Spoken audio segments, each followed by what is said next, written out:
কালকে 1 ঘন্টা কথা বলছি আমি আর রাখি, কখন 1 ঘন্টা পার হয়ে গেছে আমি টেরও পাইনি। তোমাদের ভাই রাতে বাসায় ছিল না, একটু ঢাকায় গেছিল। 1 ঘন্টা কথা বলছি আমি আর রাখি। আমার মুক্তা আপু বলতেছে যে তোমাদের কথা শুনে তো মনে হয় না তোমাদের মধ্যে কোনো ঝামেলা হয়েছে আপু।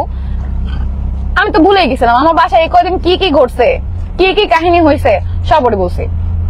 আর ও এখানে কি কি করছে, কার কার সাথে প্রমোশনের কাজ করতেছে, কত টাকা কি হয়েছে, কিভাবে ফোন কিনছে, ফোনের ব্যাটারি হেলথ কত। ও আমাকে ফোন কথা বলার পরে ও ফার্স্টে বলছে, ফার্স্টে ফোন দিছে হচ্ছে আলিশা আয়েশের কিছু ছবি আছে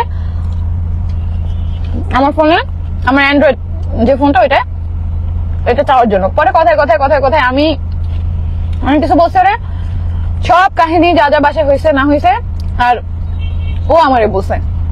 তারপর যে পেজের সাথে ওর সাথে ঝামেলা হয়েছে, ওই পেজের সাথে আমি কাজ করবো, এই জন্য আমি ওকে বলছি যে দেখ এইগুলা নিয়ে এখন তুইও কিছু বলিস না। আর ওই পেজের মেয়েকে হচ্ছে জেসমিনকে আমি বলছি তুমিও কিছু বলো না, অবজাও অনেক হয়েছে, দুজনের মধ্যে একটা ভুল বোঝাবুঝি হয়েছে, এখন বাদ, কথা শেষ এই পর্যন্তই। এগুলো নিয়ে অনেক কথা বলছি, কিভাবে কি হয়েছিল সবকিছু আমাকে বলছে, আমিও সবকিছু ওকে বলছি।